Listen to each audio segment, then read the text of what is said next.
Perfect. Hi, everyone. As you know, I'm Ashley Bessage. I'm senior. I just recently got promoted, so I'm actually associate manager of thermal energy networks at the Building Decarbonization Coalition. For those that are new to BDC, we are a coalition of stakeholders who work towards a managed, equitable transition to pollution-free buildings. On the thermal energy network, we work in collaboration with HEAT.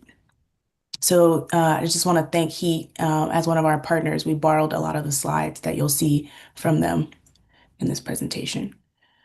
Um, Before I jump in, I wanted to first go over what we consider and call neighborhood scale decarbonization. Okay, so at scale, the country is trying to decarbonize. To do this, we have to move all of our energy needs to electricity and then create that electricity for renewables, as we all know. I Uh, think did we lose your screen share? I'm sorry. Oh, No, it's there. I see it. Okay, I'll have to find it. um, the light blue states have emission reduction goals of 80% or more by 2050 and greening the grid commitments as well. And as you can see, that is a lot of states. Um, right now, we're trying to tackle building decarbonization one appliance or one house at a time. And we consider this to be an unmanaged approach to tackling decarbonization. Um, and it's inefficient and inequitable. And so we need a coordinated strategy for scaling for a scalable and fair decarbonization. And so when you look at the transition across the system scale, you see that gas customers are moving to electric heat pumps at an increasing speed. Each customer off the gas system means fewer gas customers remaining to shoulder the system's fixed cost. At some point, this dynamic will hit an inflection point where heating with gas becomes more costly than heating with air source heat pumps. And then from there on, sorry, I'm getting behind on there we go. Um, in the end, the ones that will be left on the gas system will be those that can't afford, that already are struggling to pay for their gas as we speak, as well as they will be the ones shouldering that fixed cost when those who electrify move off the gas system, essentially. And so to meet our climate goals, we need a coordinated strategy for building decarbonization. The lack of alignment increases the complexity and cost. A managed transition to energy unifies the efforts, providing a clear, effective pathway forward. And so we developed two pathways. One that is the electric pathway, which you see on the left-hand side. I mean, the electric network, I should say. This is electrification through air source heat pumps. And on the left, which is a little bit cut off, on the right, I should say, second, on the right is what I work on, which is thermal energy networks, which uses ground source heat pumps and are connected to a shared water pipe system, creating a network of heating and cooling. Okay, so now what are thermal energy networks? Here you see a slide, and so I'm glad Tim brought up what he brought up because I wanted to make a distinction between geothermal for power and geothermal for heating and cooling. And so here's a slide we borrowed from Heat. Geothermal is an umbrella term that includes different technologies. Most people think only of geothermal power or electricity and going really deep in the earth. On the left, you may be familiar with deep earth geothermal power generation, but on the right, closer to the surface, we have abundant stored solar thermal energy ready for use. This near surface energy can be tapped to heat and cool entire neighborhoods. In addition to all of those benefits, geothermal is also stable and non-intermittent, unlike wind and solar. Okay, so here you see a thermal energy network, specifically a geothermal network. Um, Instead of gas pipes in the streets, there's a pipe filled with ambient temperature water. Instead of boilers and furnaces in the buildings, there are ground source heat pumps. This is what distinguishes, um, I'm sorry, uh, the shallow boreholes are what distinguish thermal energy networks and geothermal networks. But the shallow boreholes and shallow, we mean less than 1,000 feet, and not like for geo for power, or when you think of like Iceland, which is like 8,000 feet below the ground. We really, but we really, but really any source of heating and cooling could be used, such as rivers, wastewater, lakes, things like water cooling containers could also be used. Anything that can, let me just move forward. Um, okay, so this is a cool slide. The ground stays at a steady 55 degrees, and in a thermal network, interconnection is everything. As Heat puts it, a ground source heat pump, or GSHP, is to a thermal energy network as to a computer is what a computer is to the internet. Sorry. Um, the power lies in the connection. When the building shares energy through a common water loop, they unlock major benefits. Balancing heat and cooling needs, storing thermal energy network, and reducing overall building demand. So if you can, picture a data center. Even in winter, its servers are constantly generating heat. Instead of wasting that heat is rejected into the shared loop. That is going to be, I don't know if you can see my cursor, but that is going to be this red arrow here, um, warming the water. And then down the street in the winter, uh, that same heat can be used to warm homes. It's smarter, more connected way to power communities. So, and secondly, the excess heat in the summer. So that was in the winter. This is in the summer. And this is where the boreholes come into play. You can store that heat into the ground until it's needed later in the winter months. Then you can pull it out. Okay, so why is this a good idea? What are the benefits of thermal energy networks that make them such a good idea in the first place, despite the upfront cost? In addition to all the single home benefits of electrification, like adding efficient cooling, improved air quality, and decreasing emissions, TENS are important systematic benefit, oops, that can benefit Tennessee residents.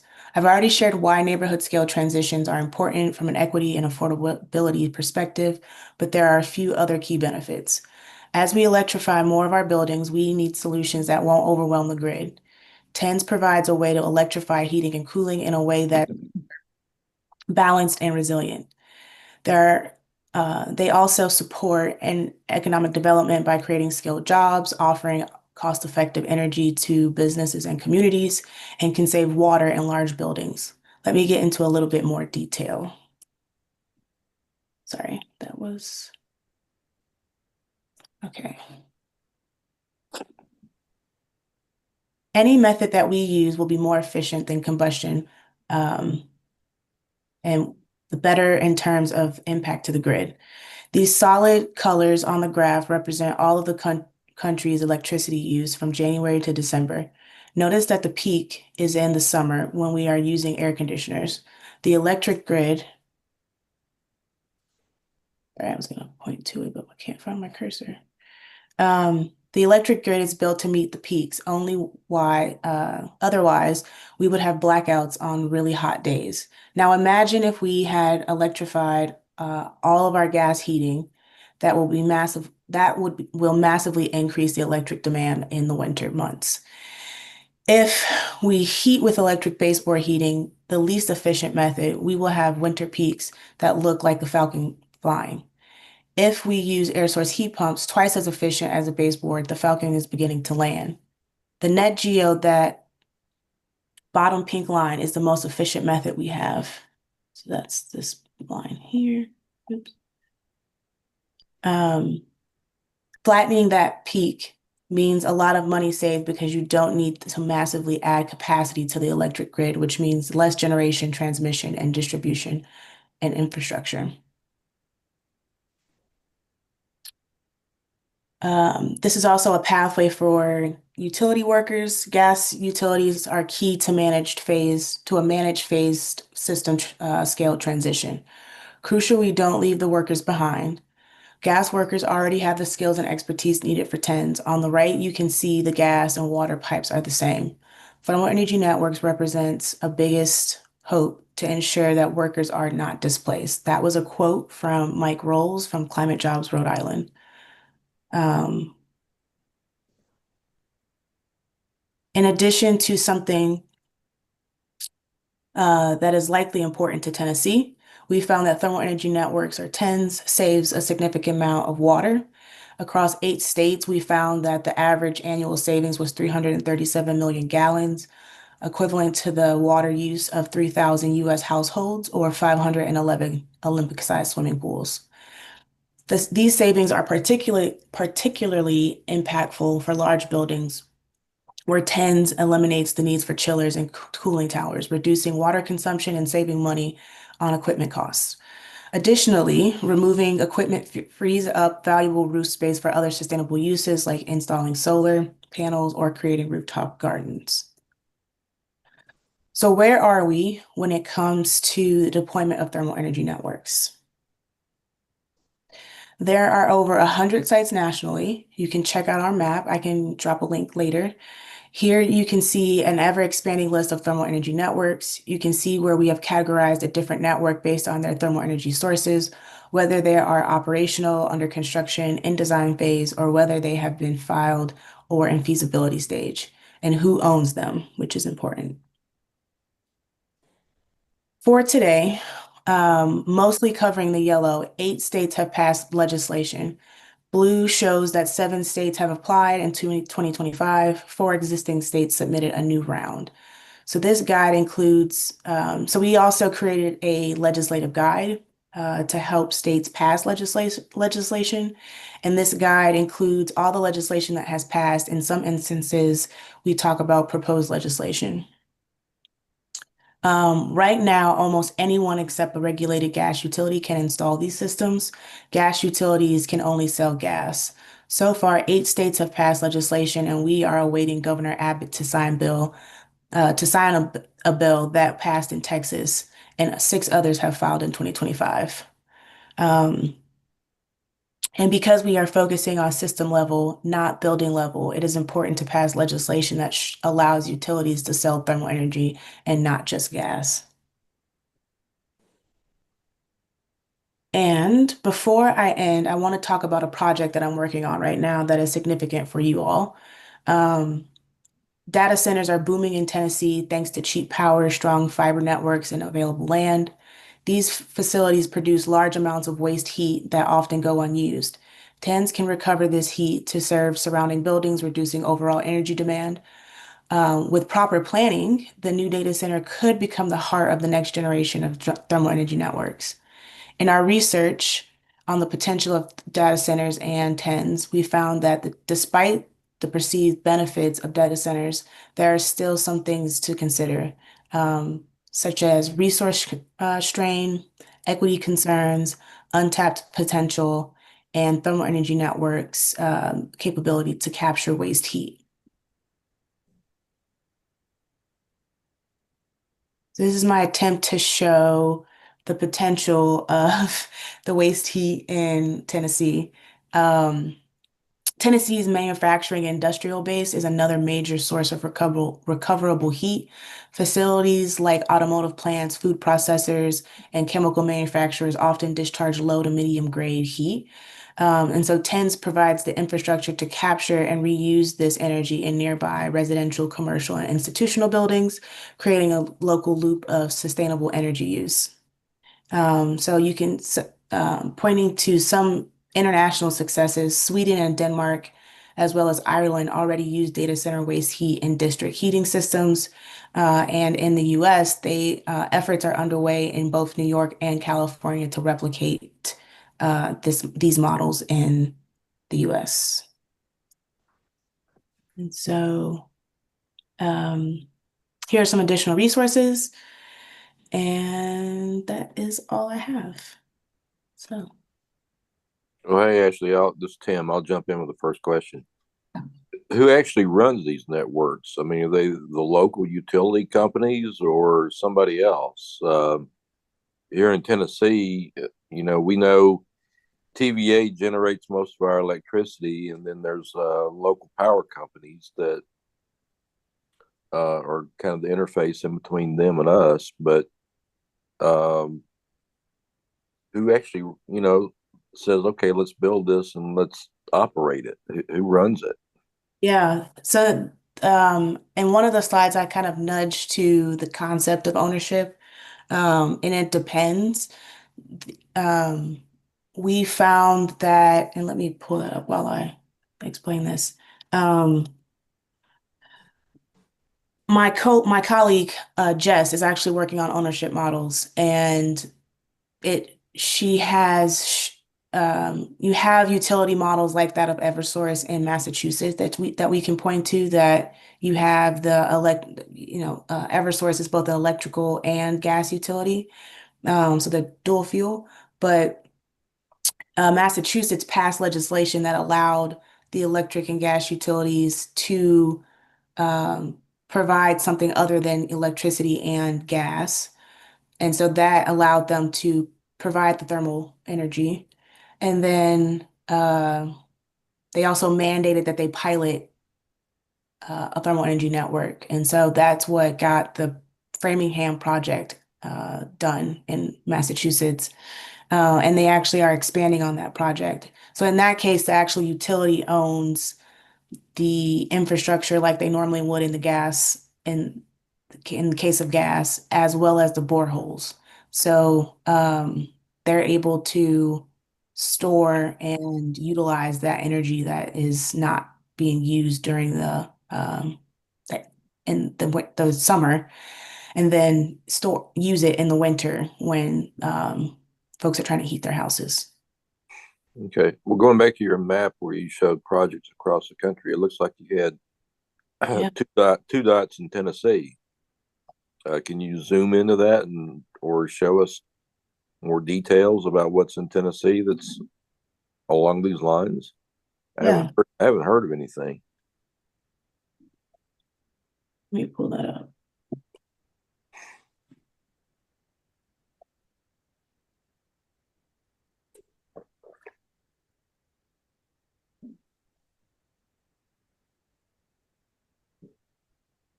Oops. Let's see. I can share my screen again.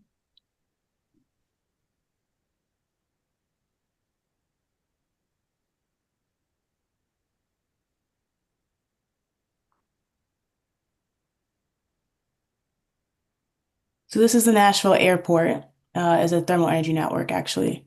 And it uses the lake as a thermal source to store the excess heat and then extract it in the winter. Really? Mhm. And it worked, and it's operational actually too.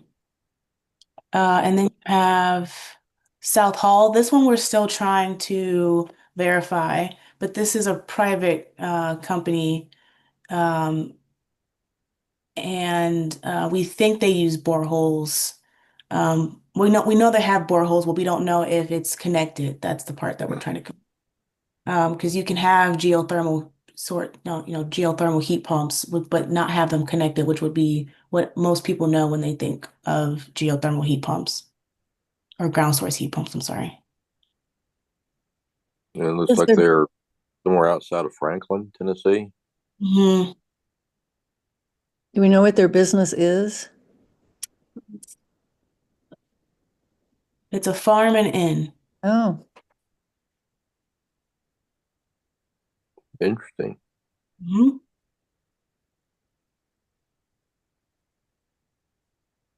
And then get the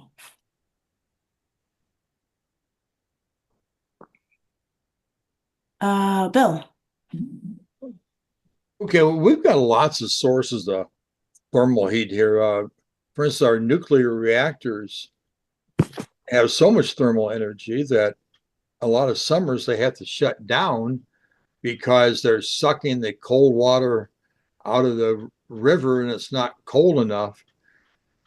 And then they heat up the river water, which causes problems for anything that might be living there. Is there some way to, like you mentioned, the airport is using a lake? Is that a lake that is active with fish and mussels and such? I mean, it seems like Think a lot of thermal energy, and it's always driven me up the wall that you couldn't use the thermal energy that's coming off the reactors for some useful purpose. And it sounds like y'all are trying to use that thermal energy. Do you have any that are attached to nuclear plants? Not that I know of, but there was something you said that I was gonna comment on. Um,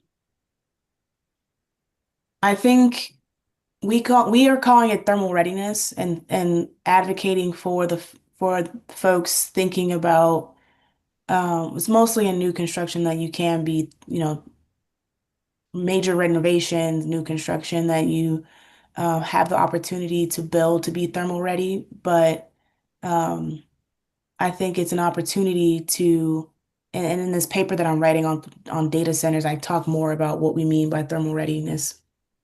But um, there's so many opportunities to utilize the waste heat that's coming off of um, industry.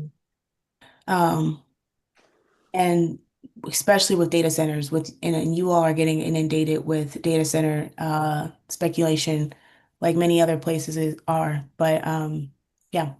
Well, are you working with Elon Musk? Because he's certainly got lots of data centers and thermal energy and has in the past pushed to new technologies. And it would seem that he's got the thermal and the interest and the money. Yeah, we're not working directly with him, but we're hoping with this data center report that we can get their attention. Oh, Ken. Yeah, uh, I'm interested in the prospects of doing that because you said new construction is better for creating this thermal network. But what about in existing neighborhoods? Is there a possibility to get neighborhoods to agree to a kind of retrofit of their systems and get houses hooked up like that? Yeah, in the Framingham case, that is exactly what they did. They Uh-huh. got community to they had many communities apply to be a part of the pilot. Hmm. They chose Framingham as their pilot site. Um, and I think for them, they actually had a lot of different types of heating, space heating involved in. So they had hydronic, electric baseboard heating, gas, gas furnaces. And so they had to retrofit all of those to be ground source heat pumps and then also weatherize the homes. They also had to, remediate. They had to do things that didn't have anything to do with energy, like remediating mold. Right. So I think the it is very costly, but in our eyes, it is it is important that we and so a part of also what I'm working on is how do we pay for the retrofits of the actual buildings and Yes. um because we can't rate base all of that stuff. So you can rate base the infrastructure, the boreholes, but in actually deploying this technology, not in a pilot situation, we don't advocate for rate basing all of the retrofit, like the whole project, because that's a lot to put on the ratepayer. Um, but in the case of the pilots, that's what was done in Massachusetts. Right. But it would be very similar to what the gas utilities do with their pipe replacement right now, in addition to some boreholes, or if they were using wastewater or a lake or Right. So in Framingham, it's a biofuel, two fuel utility that provides the thermal network that creates it. In other words, they just take the technology to install gas pipes and install the thermal network. Right. Right. Okay. So then, does that duplicate the gas network, or do they take the gas out? They took the pipe out, the gas pipe. Ah, okay. Yeah, that's very interesting.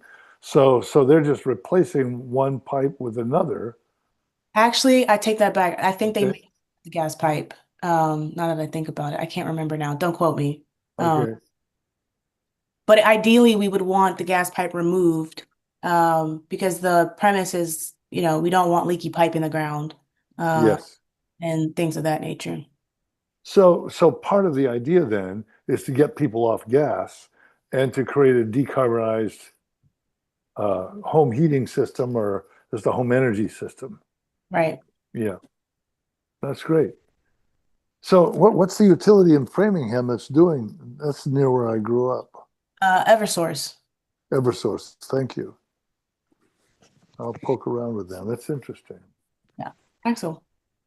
I got a couple of questions. Well, I guess start off with a technical one. You talk about shallow boreholes. How deep are Uh, those? Under 1,000 feet. Under 1,000 feet?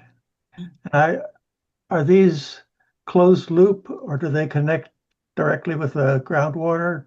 It's a closed loop. Closed loop. Yep. Okay. I guess my other question is, The ones that we advocate for, I should say. There can be an open loop situation, but we advocate for closed loop. okay, yeah.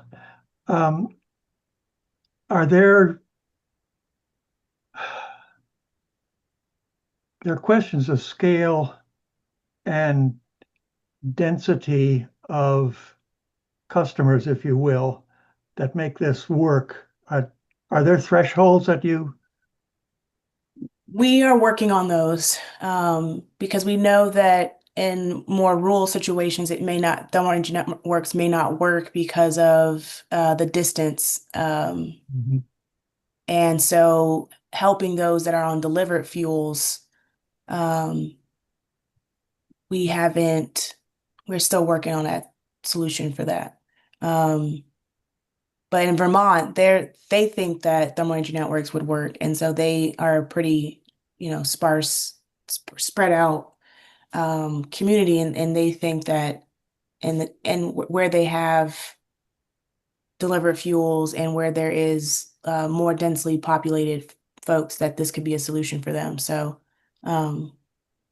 but we have seen in places like Oklahoma where they're not networked again, but they still are using geothermal heat pumps or ground source heat pumps, I'm sorry. Um, uh, Yeah, to the electric co-op actually installed, to control the peak, install ground source heat pumps at customers' homes in order to mitigate having to expand their system. yeah. And would I assume correctly that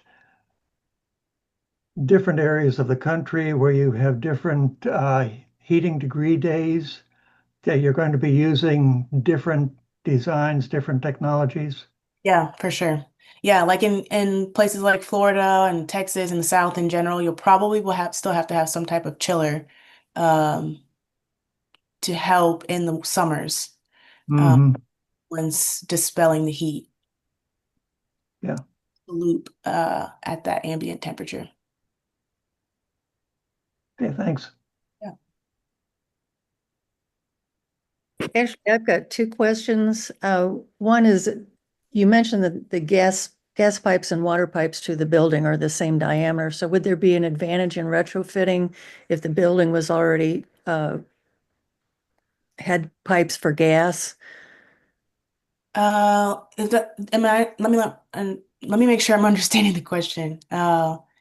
Could you use gas pipe and just Right. put Yeah.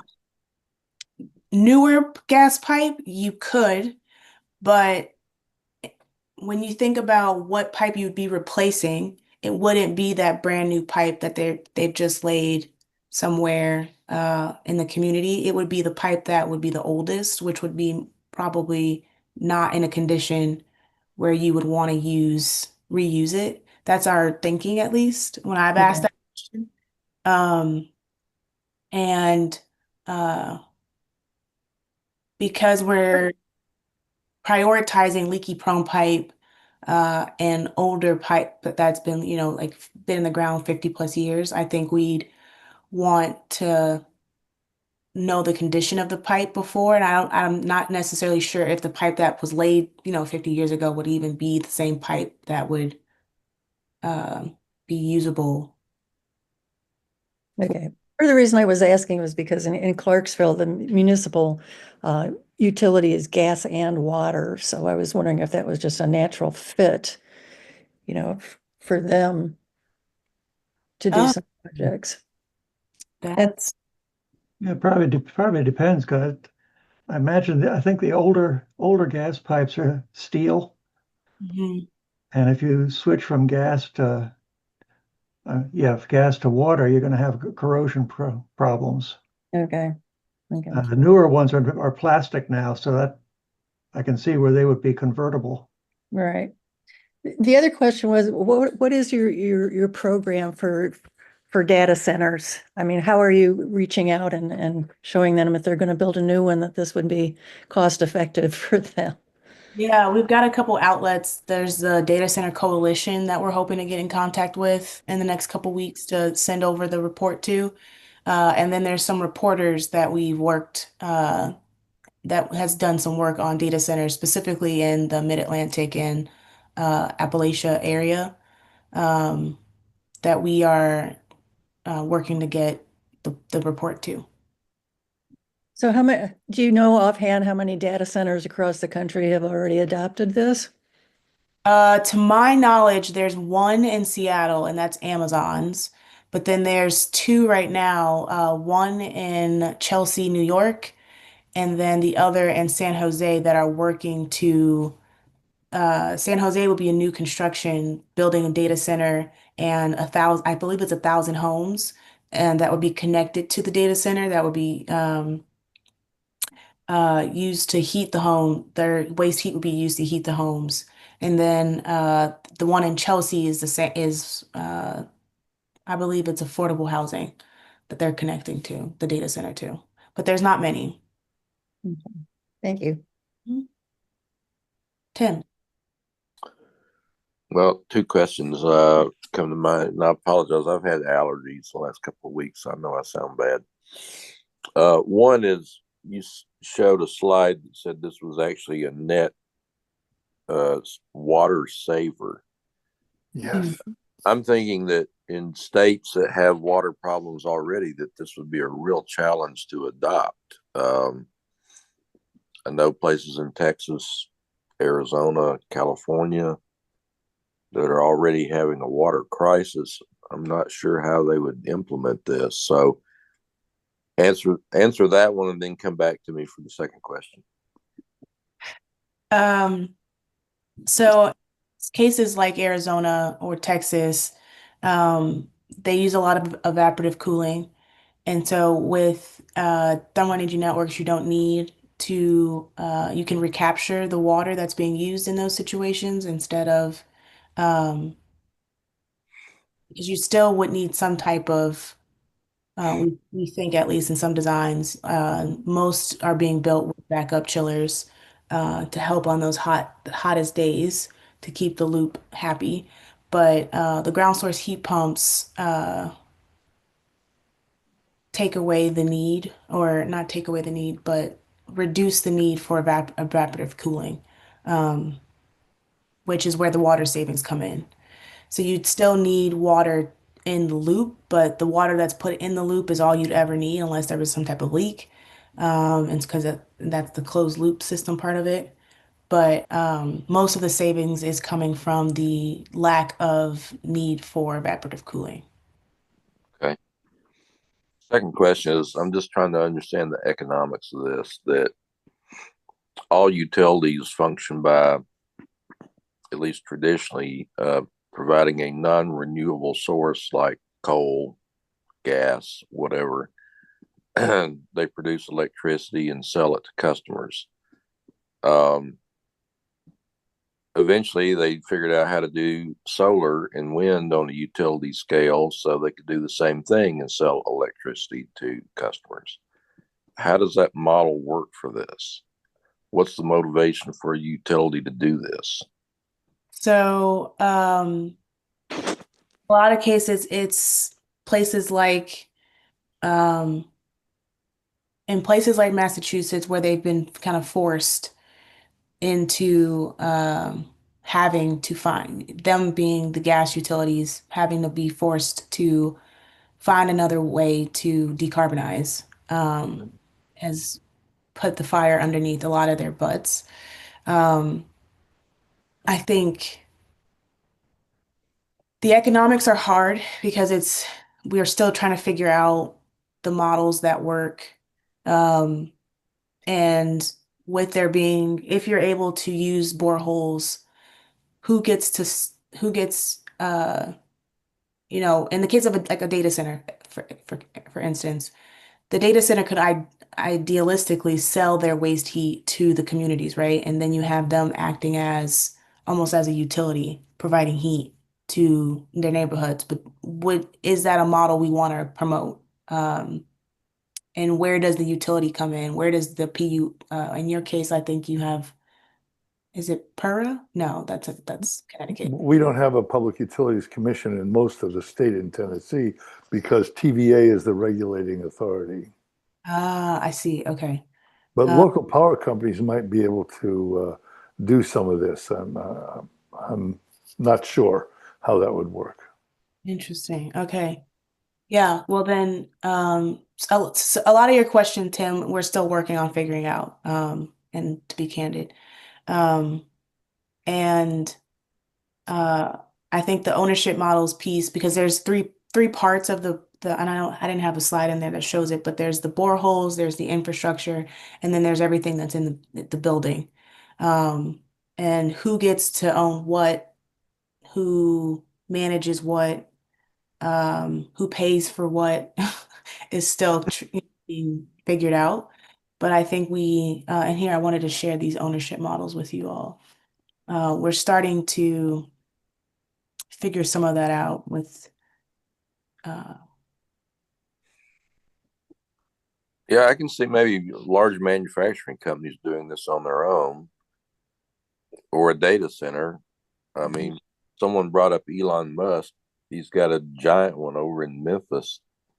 Yolanda just left, so she can't speak to it. But he's powering everything with gas turbines. But I'm sure there's a lot of excess that could do good for somebody else if he understood the model. Yeah, so I mean, a big part of this is figuring out those ownership models, how folks can, how a utility could um, make the investment and still, give the returns that they're, especially investor-owned utilities, municipal utilities. Um, how much? Well, I guess the micro application of this, though, is individual homeowners that have geothermal heat pumps. I don't think they're widespread yet, but I know they're possible, and some people use them. Yeah, there's a community in outside of Knoxville, I want to say that, or maybe I'm thinking of, nope, that's Kentucky. Never mind. It's in Kentucky. Never mind. Jane, you had a question?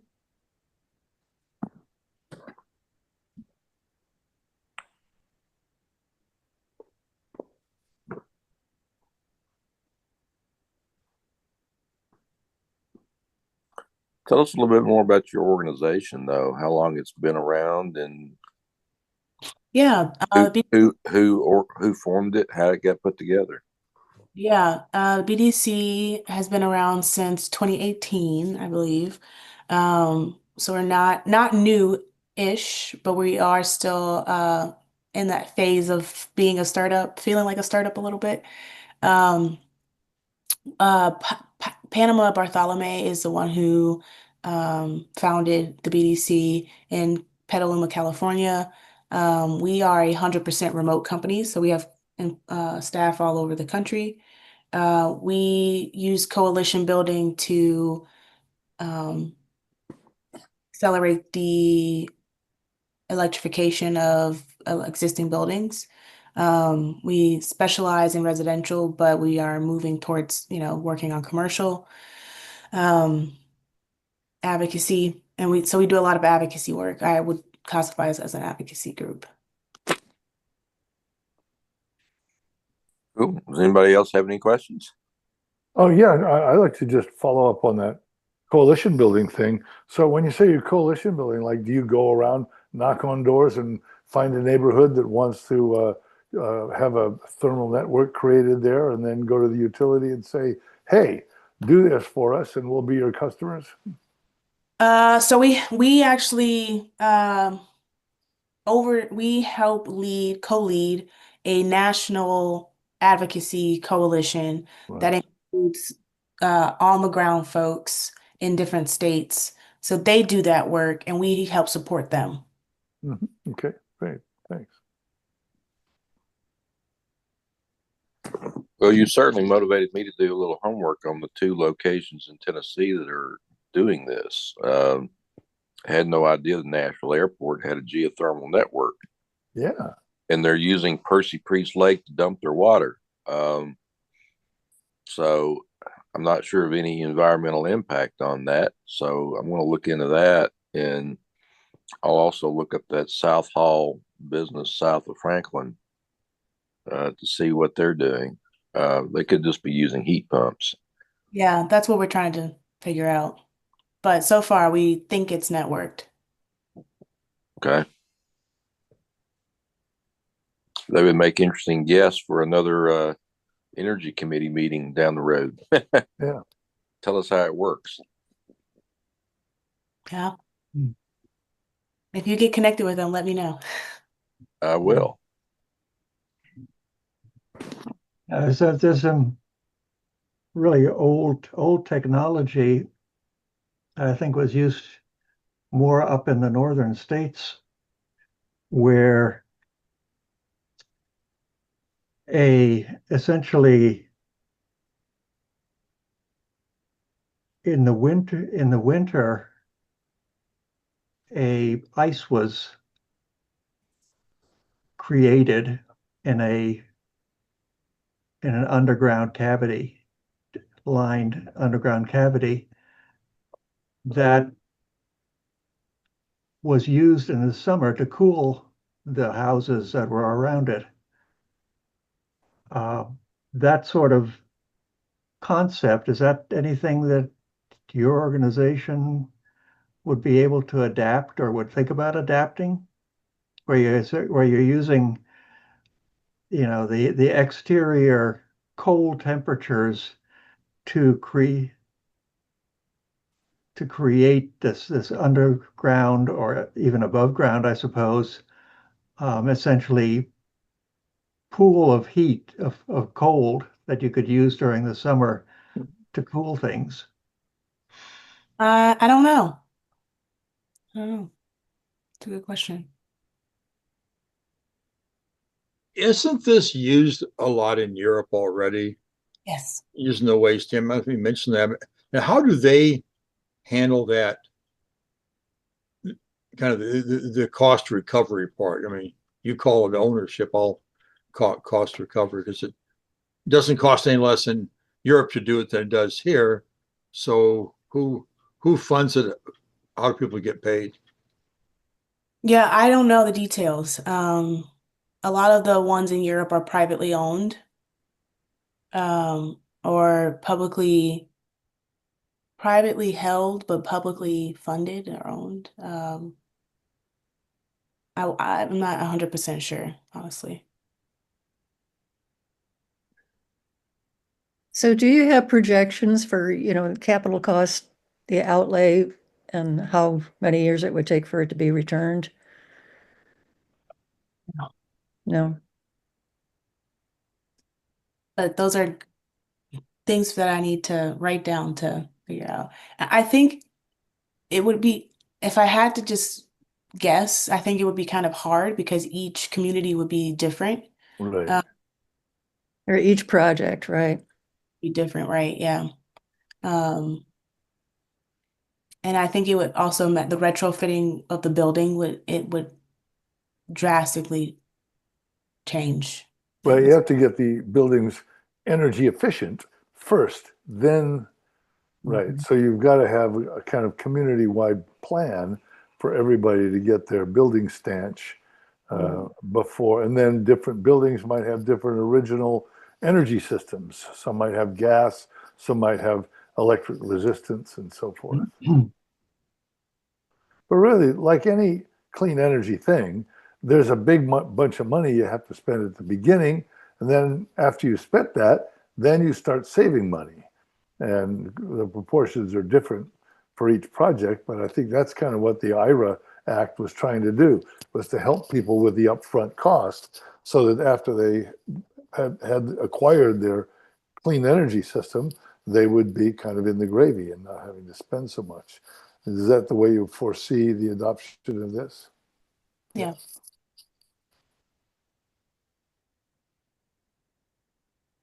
Would your systems be amenable in terms of this? Probably would only work in new construction, but there are some heating cooling systems where they use pipes in the floor that they circulate water through or some sort of fluid through that could use both for heating and radiant heating and cooling. Could that be something that could be hooked into your neighborhood networks? And I don't know. We've never, I don't know. Maybe. yeah, Yeah.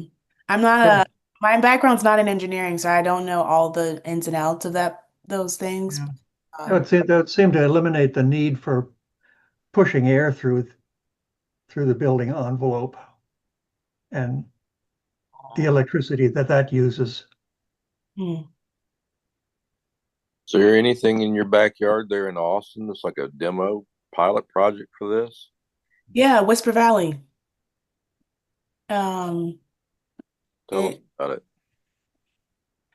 it is a net zero capable community. It uses the geogrid, which is the uh, ambient temperature loop with ground source heat pumps in every home. It's about 700 or so homes right now. Um, and they use solar to offset everything else. So I think every home gets about 2 megawatts, but you can scale up the solar in order to be 100% net zero. And who built this network? Did the Austin utility do it or No, it was a private developer called EcoSmart Solutions. interesting? Mhm. Yes. Could you drop us a link to them in the chat?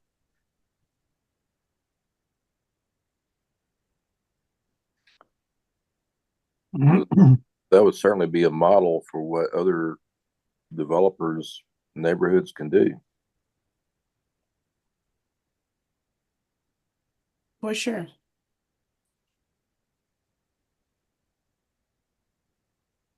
Cool.